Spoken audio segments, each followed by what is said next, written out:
महाराज की जय। नई छेड़ाला का क्रम चल रहा था, जो बीच में मुकुट सप्तमी और अष्टमी के कारण से थोड़ा टूट गया था। उसी क्रम को आगे बढ़ाते हुए आप सभी लोगों के अंदर धर्म का भाव सम्यक दर्शन के माध्यम से जागृत हो, इस हेतु नई छेड़ाला की दूसरी ढाल की सम्यक दर्शन में प्रसिद्ध 8 अंगों के जो उदाहरण दिए गए हैं, उसके माध्यम से बात आगे कही जा रही है। आप लोगों ने निशंकित अंग को सुना, निकांक्षित अंग को सुना, निर्विचिकित्सा अंग को सुना, और अब बारी है अमूढ़ दृष्टि अंग की।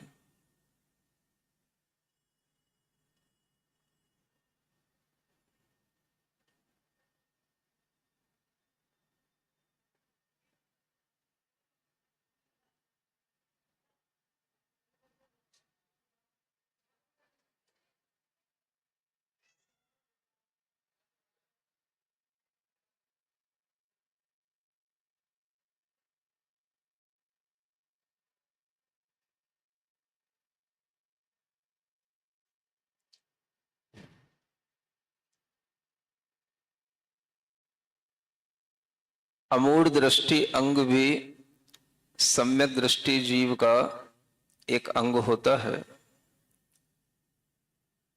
और यह अंग उसके सम्यक दर्शन को बनाए रखने में बहुत महत्वपूर्ण भूमिका रखता है। हम अपने अंदर सम्यक दर्शन के इन 8 अंगों को निरंतर भाएं, इनके बारे में विचार करें और स्वयं में ये भाव रखें कि हमारे अंदर का सम्यक दर्शन इन्हीं 8 अंगों के साथ चले। जो भी हमारे अंदर धर्म का भाव आएगा, वह धर्म का भाव इन 8 प्रकार के गुणों के माध्यम से हमारे अंदर प्रकट होगा। तो आचार्य कहते हैं कि सम्यक दृष्टि जीव को निर्मूढ़ होना चाहिए, मूढ़ता से रहित होना चाहिए। मूढ़ता वहां नहीं होना चाहिए जहां पर किसी भी तरह का धर्म भाव आपको अनेक तरहों के चमत्कारों से और अनेक तरह की प्रक्रियाओं से दिखाया जा रहा हो। आपके अंदर धर्म का भाव शुद्ध होना चाहिए, और वह शुद्ध भाव कैसा होता है? तो आचार्य कहते हैं, शुद्ध आत्मा के प्रति ही आपका जब ध्येय के रूप में भाव होगा, शुद्ध आत्मा को ही आप परमात्मा के रूप में स्वीकार करेंगे, तभी आपके अंदर सम्यक दर्शन का भाव उत्पन्न होगा।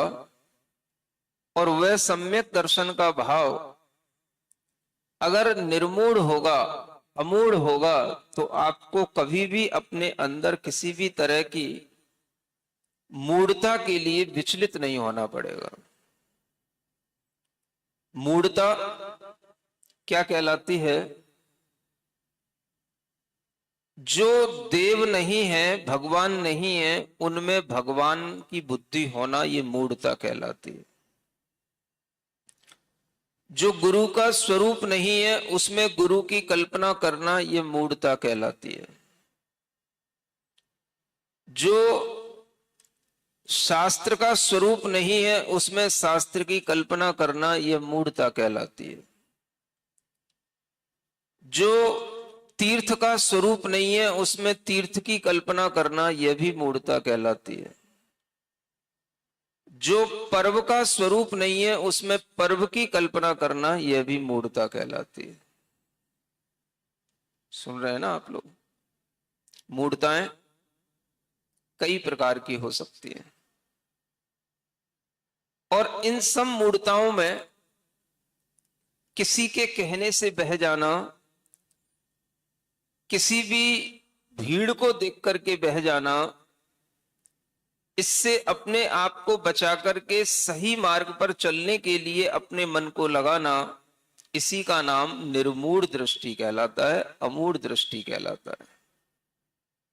तो आचार्य कहते हैं कि हमें तीर्थंकरों ने जो धर्म का स्वरूप बताया उसको अपनी श्रद्धा में रखते हुए मूढ़ नहीं बनना, यही अमूढ़ दृष्टि अंग कहलाता है। और इस अमूढ़ दृष्टि अंग को समझने के लिए आचार्यों ने एक उदाहरण दिया रेवती रानी का। किसका?